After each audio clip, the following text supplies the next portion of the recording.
कुछ घंटे बाद जब रक्षिता की नींद खुली तब तक शाम हो चुकी थी। उसने अंगड़ाई ली और खिड़की के पास खड़ी होकर बाहर का नजारा देखने लगी। आसपास काफी दूर दूर तक खाली जमीन थी जो कि रक्षिता की ही थी, मगर अब ये भी बिकने वाली थी। रक्षिता ने गार्डन की ओर देखा और सोचा, इतना बड़ा एरिया साफ करना मेरे बस की बात नहीं, इसीलिए बस गार्डन को ही साफ करूंगी। उसके बाद बची हुई जमीन का क्या करना है वो इस हवेली के नए मालिक का फैसला होगा। रक्षिता को बस हवेली की इतनी साफ सफाई करनी थी जो देखने लायक हो। ये हवेली अच्छे दाम में बिकने वाली थी, इसीलिए इतनी मेहनत तो बनती थी। इस समय रक्षिता को भूख लग रही थी, इसीलिए साफ सफाई से पहले उसने कुछ खा लेने का फैसला किया और किचन में चली गई। उसने अपने लिए चाय बनाई और कुछ स्नैक्स लेकर लिविंग रूम में बैठ गई। सब कुछ टेबल पर सेट करके रक्षिता बड़े आराम से स्नैक्स एंजॉय कर रही थी। तभी किचन का दरवाजा बहुत तेजी से बंद हुआ, मगर जब रक्षिता ने मुड़कर देखा तो वहां कोई नहीं था। अचानक एक बहुत तेज हवा का झोंका आया और रक्षिता के पूरे शरीर में कपकपी छूट गई। उसे ऐसा महसूस हुआ मानो किसी ने उसे अपनी बाहों में भर लिया हो। रक्षिता ने एक पतली सी ड्रेस पहनी हुई थी जो उसकी हरकतों के साथ हल्के से लहराती थी। वो फ्रिज से कुछ निकाल रही थी जब अचानक उसे ठंडक का एहसास हुआ। यक्ष की अदृश्य परछाई धीरे धीरे किचन में उभरने लगी। उसकी आंखों में गहरी तड़प थी। उसने धीरे धीरे रक्षिता के पास आकर उसके बालों को पीछे किया और उसकी गर्दन को हल्के से चूमा। रक्षिता को किसी के पास होने का एहसास हुआ। उसकी सांसें तेज हो गईं। कौन है? उसने धीमे स्वर में पूछा, पर कोई जवाब नहीं मिला। यक्ष ने अपने ठंडे हाथ रक्षिता की कमर पर रखे और उसे अपने करीब खींच लिया। रक्षिता की सांसें और तेज हो गईं। उसकी उंगलियां यक्ष की ठंडी त्वचा को महसूस करने लगी। उस हवा ने रक्षिता को अपनी बाहों में कुछ इस कदर जकड़ लिया था मानो अपना प्यार जता रही हो। ये क्या था? उसके ये कहते ही वो हवा कहीं गायब हो गई और सब कुछ नॉर्मल लगने लगा, मानो अभी कुछ हुआ ही ना हो। शुरू से लेकर अभी तक रक्षिता को ये हवेली बस भूतिया वाइब्स दे रही थी और अभी अभी उसने किसी की मौजूदगी का एहसास भी किया था, मगर यहां कौन हो सकता था? दादी, क्या ये आप हैं? प्लीज मुझे डराइए मत, मुझे बहुत डर लग रहा है, कहीं मुझे दिल का दौरा न पड़ जाए। पहले ही वो इतनी बड़ी हवेली में अकेली थी, ऊपर से बाकी लोगों के घर हवेली से काफी दूरी पर बने थे, जिस वजह से अभी जो हुआ उससे रक्षिता को डर लग रहा था और वो सोच रही थी कि अगर डर के मारे उसे कुछ हो गया तो उसके परिवार का क्या होगा। यहाँ तो उसे कोई बचाने भी नहीं आएगा। रक्षिता ने ना में अपने सिर को हिलाया और किसी तरह अपने डर को काबू में किया, क्योंकि डरने का कोई फायदा नहीं था।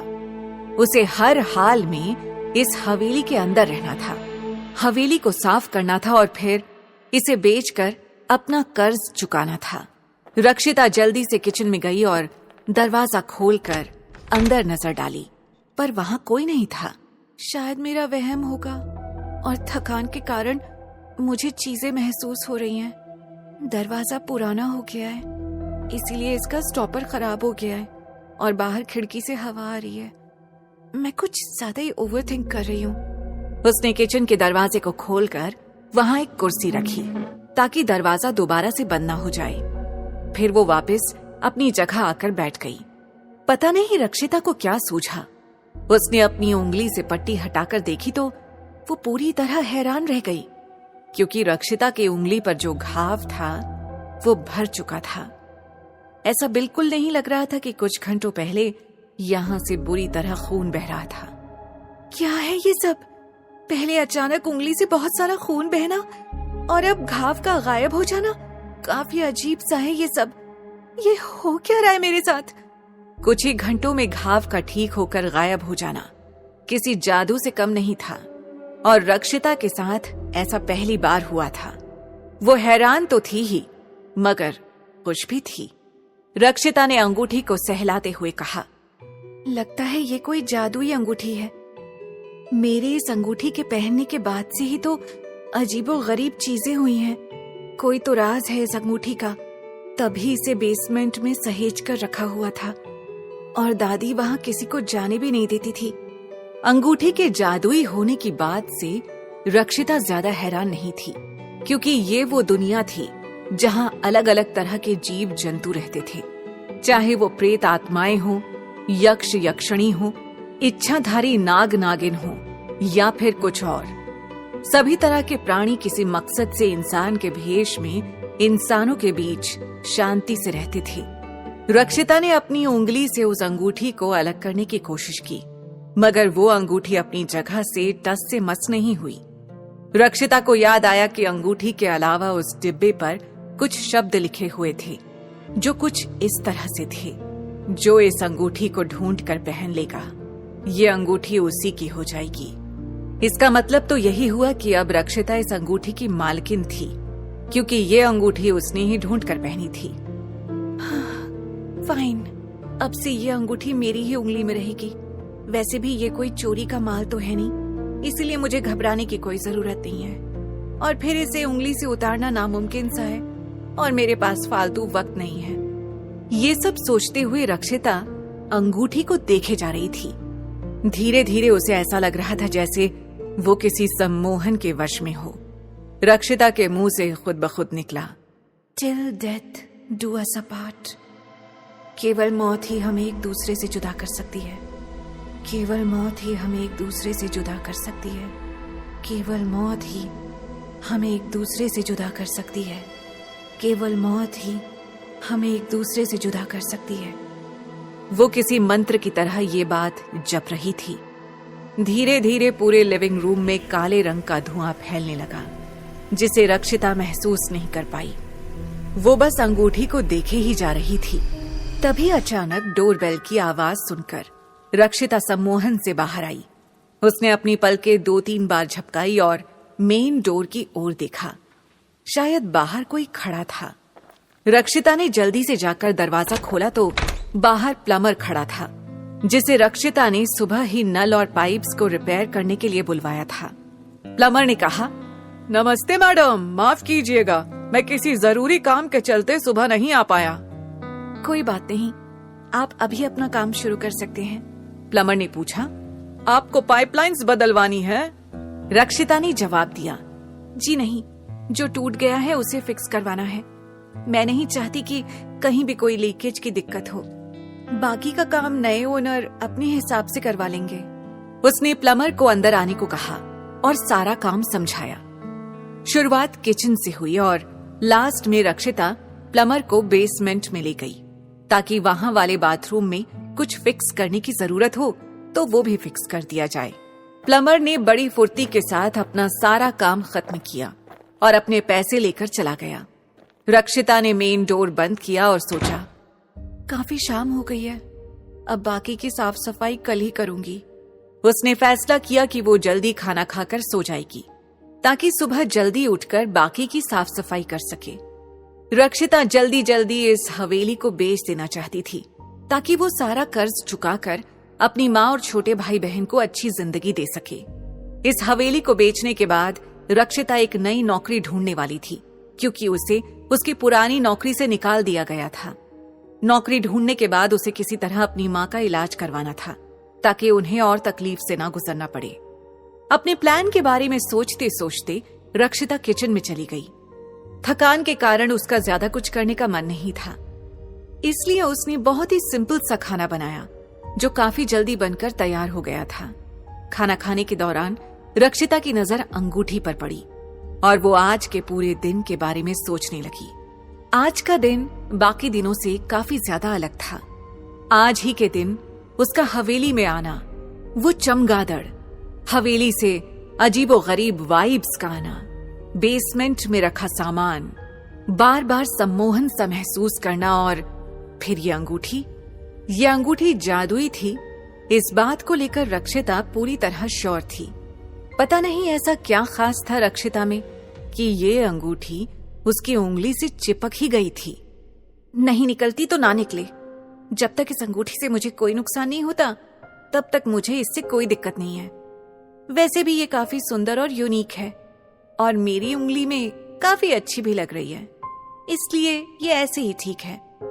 वो अंगूठी को इग्नोर करके चुपचाप खाना खाती रही और फिर बर्तन धोने के बाद अपने कमरे में लौट गई।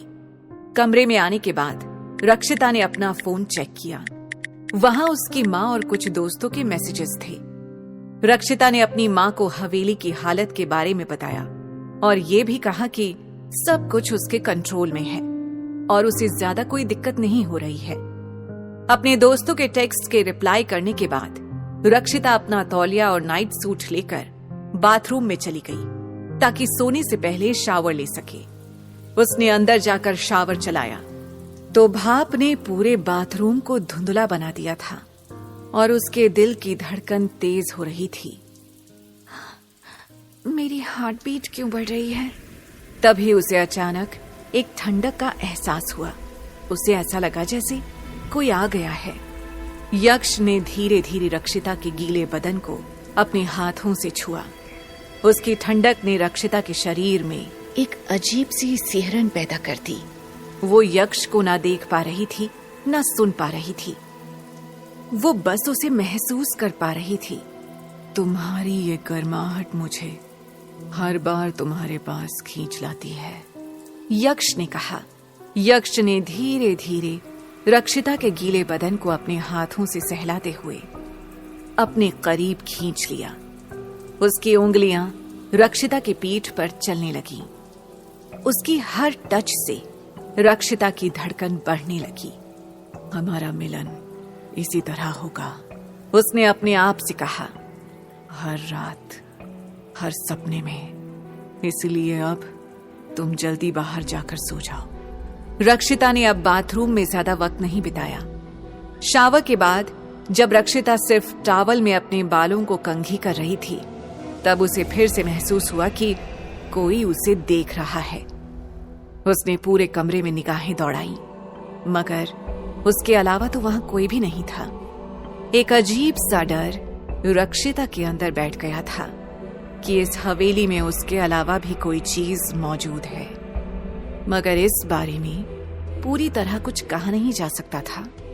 शायद रक्षिता को वहम हो रहा था क्योंकि वो बहुत थक चुकी थी। उसने अपना सिर हिलाया और पूरे कमरे की खिड़की दरवाजे ठीक से बंद करने के बाद बिस्तर पर आकर लेट गई। लाइट्स ऑफ करने के बाद उसने ब्लैंकेट लिया और आंखें बंद कर ली, मगर रक्षिता को नींद आने ही वाली थी कि उसे महसूस हुआ कि कोई उसके बगल में बैठ गया है।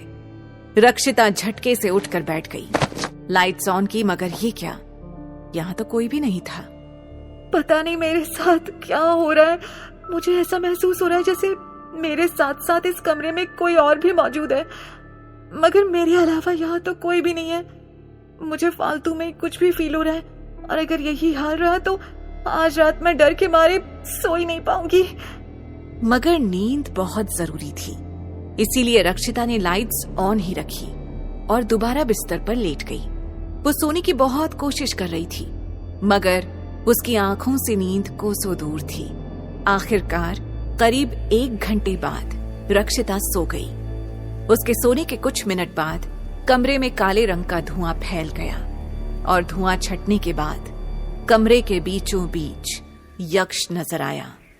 वो बिस्तर के करीब आकर रक्षिता को देखने लगा। उसे रक्षिता बहुत खूबसूरत लगी और उसके लंबे बाल यक्ष को बहुत पसंद आए।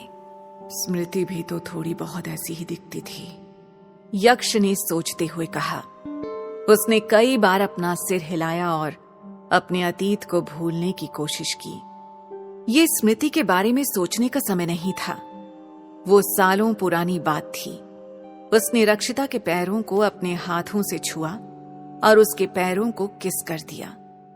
स्मृति और यक्ष के रिश्ते का कभी कोई भविष्य था ही नहीं और ये अतीत के बारे में सोचने का समय नहीं था। अब यक्ष को रक्षिता मिल चुकी थी, तो बेहतर यही था कि वो अतीत की सभी बातों को भूलकर अपने प्रेजेंट पर ध्यान दे। यक्ष बिस्तर पर बैठ गया और सोचने लगा।